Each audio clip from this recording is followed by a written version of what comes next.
The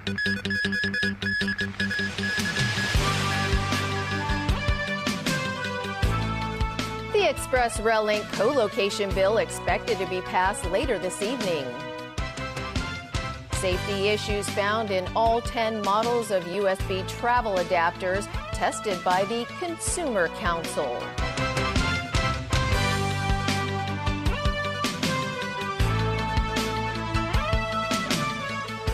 Good evening and welcome. Legislation for the controversial high-speed rail co-location bill is now running its final stretch.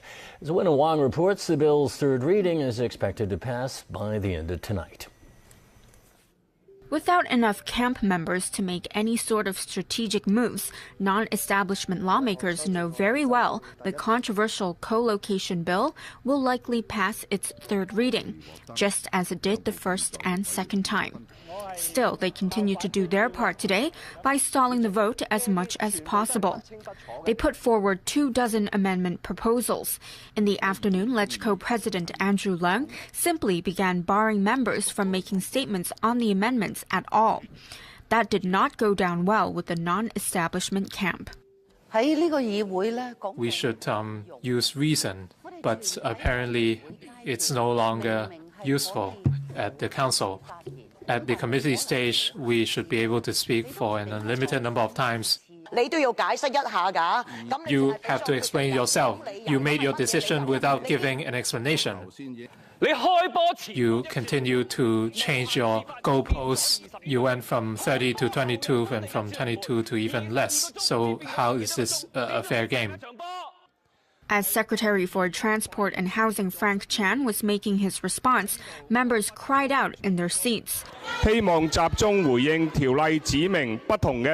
the end, all 24 proposals were voted down. 5 lawmakers were kicked out of the chamber for making a ruckus in yesterday's meeting. 3 of them, Ao Nok Hin, Andrew Wan, and Hui Chi Feng, tried to get back inside today, but were stopped by security staff. Debate on the bill's third reading began at around 4 p.m. After the bill has passed its third reading, it will be signed by Chief Executive Carrie Lam and then published in the Gazette before taking effect. It will also be reported to the National People's Congress Standing Committee for the record. Winna Wong, TVB News. Meanwhile, around a dozen supporters of the co-location bill marched from Admiralty MTR station to the Legislative Council building. Shouting slogans along the way, the protesters slammed non-establishment lawmakers for opposing the bill just for the sake of it. They were also supporters of the bill outside the protest area of the LegCo building, beating the pictures of pro-democracy lawmakers with slippers. The consumer watchdog recently tested 10 models of USB travel adapters, and all were found to pose safety risks. Kena Chu has more. Demands for universal USB adapters mushroom as traveling becomes increasingly popular, but these devices may not be safe to use. The Consumer Council recently put 10 models of adapters priced at $78 to $460 through a series of tests, with none of them being able to pass all safety items. 7 out of the 10 samples failed the heat test alone for being unable to self-distinguish after burning for 30 seconds. 2 brandless samples even showed signs of deformity. After the first usage, it deformed in the pin or any specific area. Just don't use it because it is not a very reliable product already. The test also revealed that USB travel adapters with multiple sets of plug pins were at greater risk of causing electric shocks. Consumers are reminded to unplug their adapters from electrical sockets and retract the plug pins immediately after use. The problems don't just end here. It was that while the adapters come with labels that warn against local usage, consumers can still use them after peeling the stickers off. We urge all the manufacturers to design better products and don't use the gray area of the law. Other than the adapters, the Consumer Council also announced that 2 out of 45 sanitary napkin models are subpar in terms of leakage prevention. It reminded consumers that ultra-thin sanitary napkins are only basing their claims on the thickness of the absorption layer, rather than the whole napkin. Kana Chu, TVB News. Well, the U.S. Federal Reserve has bumped up interest rates. It's also signaled 2 more hikes this year. The Fed's benchmark overnight lending rate went up 1/4 percentage point to a range of between 1.75% and 2%. The Fed has raised rates 7 times since late 2015 on the back of the economy's continuing expansion and solid job growth.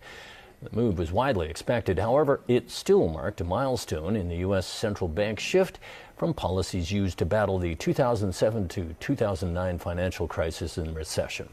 The Fed's short-term policy rate, a benchmark for a host of other borrowing costs, now roughly equal to the rate of inflation. Economic growth appears to have picked up in the current quarter, largely reflecting a bounce back in household spending. Business investment continues to grow strongly, and the overall outlook for growth remains favorable. Fiscal policy is boosting the economy. Ongoing job gains are raising incomes and confidence.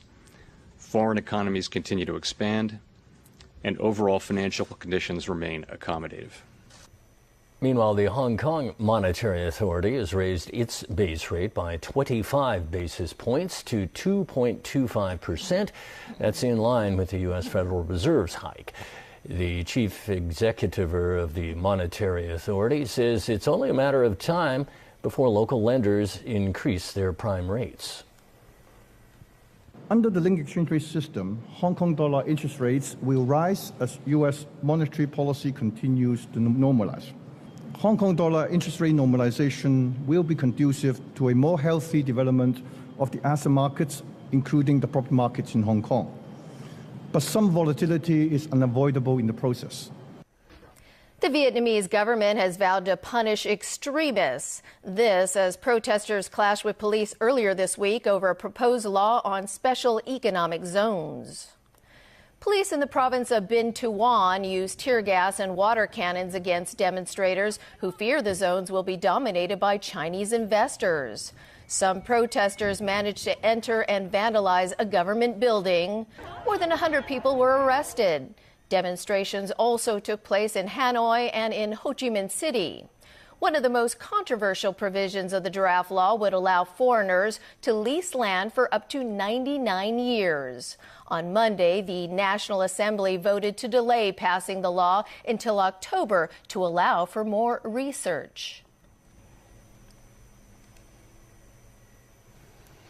In Yemen, a Saudi-led coalition backing Yemen's exiled government launched a fierce assault today on the port city of Hodeidah.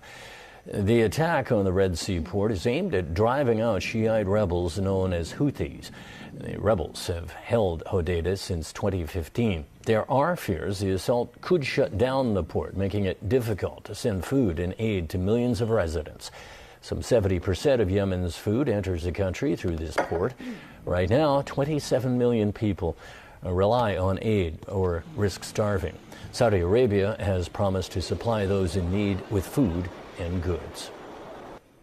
Over to London now, where a tribute was held for the 71 people who died in last year's Grenfell Tower fire. In the shadow of the tower, a green heart was illuminated. Participants marked the moment of the fire broke out on the 4th floor of the residential high-rise 1 year ago. Survivors and still grieving families march while carrying photos of loved ones. It was the greatest loss of life in a fire on British soil since World War II.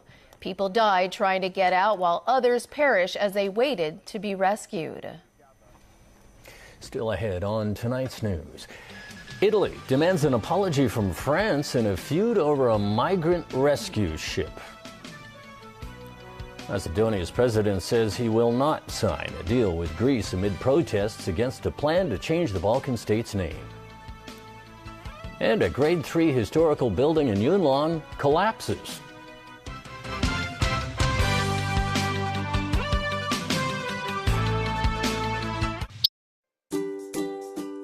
要安心俾小朋友發揮創意空間。Resin 環保油漆，紐西蘭製造，獨特技術，可畫可貼，清潔話咁易。抗水塗層，可靠產地，等你安心設計屬於自己嘅天地。紐西蘭 No.1 嘅 Resin 環保油漆，給你一個真正安全有特色嘅家。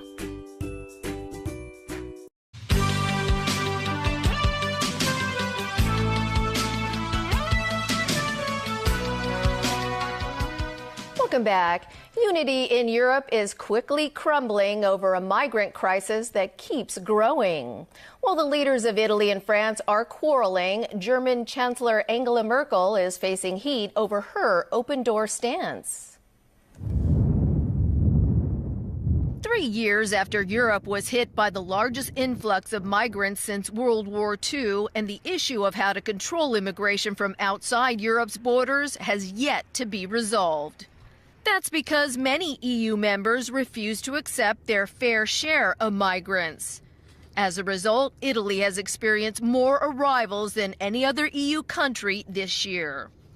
So Italy's Interior Minister, Matteo Salvini, who's also leader of the Anti-Immigrants League, said enough is enough. He denied access to a migrant boat carrying 600 people rescued in the Mediterranean right after Malta did the same. That's when the Spanish government announced it would accept the refugees. Amnesty International is in Valencia to help care for the migrants who reportedly escaped torture in Libya. Italy's refusal to grant them safe harbor prompted French President Emmanuel Macron to denounce the move as cynical and irresponsible. Salvini hit back and demanded an apology from Macron. He admitted he's sick of seeing migrants die seeking a better life. But he insists stopping the problem starts with helping to improve living conditions in the countries they're fleeing from. Salvini said he will not take criticism from France, which regularly stops migrants on their shared border. He challenged Macron to honor his country's commitment of accepting 9,800 migrants it promised since 2015, instead of the 640 it's taken in since then. Since every EU country has its unique challenges, German Chancellor Angela Merkel said EU nations must agree to a European approach that caters to the interests of each country. Italien hat das Gefühl, But Merkel is heading for a showdown with her conservative allies in a dispute over whether to turn back refugees at the border. The Bavaria-only party is proposing a 63-point plan to crack down on illegal migration. All this bickering among European leaders comes as an Italian Coast Guard ship arrived in the Sicilian port of Catania with 932 migrants on board today. Clearly, hammering out and adhering to a concrete plan to tackle the migrants' crisis is now an emergency. The president of Macedonia has refused to sign a deal reached with Greece on changing his country's name. President George Ivanov said he will not yield to any pressure, blackmail, or threats. He insists the move violates the Constitution, so he will not sign such a damaging agreement. Macedonian Prime Minister Zoran Zaev orchestrated the deal with Greece in exchange for the right to become a member of NATO or the EU. If approved, the country's name will be changed to the Republic of Northern Macedonia.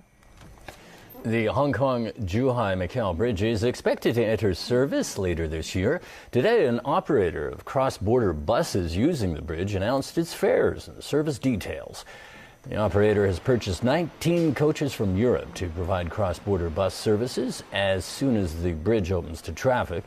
Each bus can carry up to 53 passengers. The local terminus will be at a shopping mall in Kwun Tong, with a stop at Hong Kong train station on the way to Macau.